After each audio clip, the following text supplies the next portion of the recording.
Bonjour, je vais vous parler aujourd'hui de Saint Nicolas de Flux, qui est le patron de la Suisse, le patron aussi du canton de Fribourg et qui est mon saint patron. Saint Nicolas a vécu au XVe siècle, il était l'époux de Dorothée von Wyss et père de famille puisque le couple a eu 10 enfants. C'était un paysan plutôt aisé et qui était très investi dans la vie de son pays et du peuple de son pays. Il s'est engagé notamment à l'armée, il s'est engagé dans la justice de son coin de pays et aussi en politique. À l'âge de 50 ans, sa vie prend un tournant puisque, avec l'accord de son épouse et de l'aîné de ses fils, il va quitter sa famille, il va quitter la maison, la ferme, pour aller habiter en ermite, pas très loin de chez lui, au fond de la vallée de la Melcha. Et là, il va vivre en ermite, sans rien manger pendant 20 ans, sans rien manger, sauf l'Eucharistie. Il recevra assez régulièrement la communion. Ce que je veux retenir aujourd'hui de Saint Nicolas, c'est son enseignement sur l'obéissance. Dans une lettre qu'il fait parvenir au gouvernement de Berne, la lettre aux Bernois, il écrit « L'obéissance est le plus grand honneur qu'il y ait au ciel et sur la terre, aussi bien tâchez de vous obéir mutuellement. » L'obéissance est le plus grand honneur qu'il y ait au ciel et sur la terre, aussi bien tâchez de vous obéir mutuellement. L'obéissance, c'est une attitude qui imprègne la vie de Jésus-Christ. Le Christ Jésus, écrit saint Paul aux Philippiens, le Christ Jésus s'est fait obéissant jusqu'à la mort, et la mort sur la croix. Le Christ n'est qu'obéissance à son Père.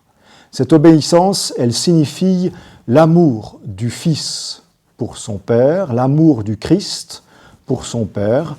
Jésus écoute son Père, il lui obéit, il fait la volonté de son Père, c'est sa nourriture, dit-il à ses apôtres. Écouter, en effet, c'est le premier sens du mot obéir. Quand l'être humain fait le mal, c'est qu'il préfère, en principe, s'écouter lui-même plutôt que d'écouter Dieu. Et c'est là un des aspects du péché. À l'heure où les cantons suisses sont en train de se déchirer pour des questions d'argent et donc pour des questions de pouvoir, Saint Nicolas de Flux les invite à s'obéir les uns aux autres. Pourquoi ? Parce que l'obéissance annihile l'attrait pour le pouvoir et la puissance. L'obéissance annihile la volonté d'avoir toujours raison, d'avoir toujours le dernier mot, de maîtriser tout comme on l'entend et surtout ce que veulent faire ou ce que veulent penser les autres. Saint Paul recommande cette obéissance aux chrétiens, à ceux qui sont les plus forts. Il demande aux chrétiens les plus forts de porter, de supporter les plus faibles. Ça veut dire, en fait, qu'il leur recommande de se sacrifier pour les plus faibles. Et il n'est pas étonnant que la croix soit le lieu par excellence qui révèle l'obéissance du Christ. Parce que justement, la croix est l'absence de tout pouvoir. Le Christ sur la croix n'a humainement aucun pouvoir. La croix manifeste l'attitude intérieure qu'il faut avoir face à l'attrait du pouvoir, à la volonté d'exercer sa puissance sur les autres. Et Saint Nicolas est un homme qui, à son époque, a fait autorité. Il faisait autorité auprès de ses contemporains qui venaient le voir alors qu'il s'était retiré dans la solitude.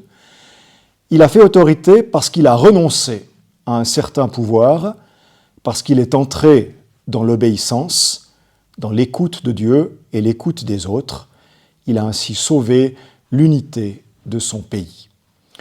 Alors, comme effort pour cette journée, je nous recommande de renoncer très concrètement à notre pouvoir, si petit soit-il aujourd'hui, renoncer à notre pouvoir pour obéir, pour écouter.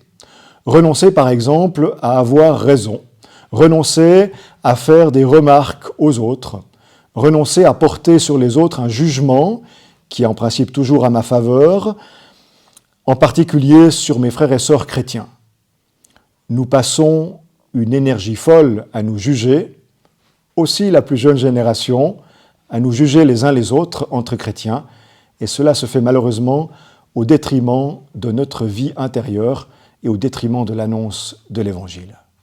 Saint Nicolas de Flux, priez pour nous, priez pour notre beau pays et donnez-nous la paix.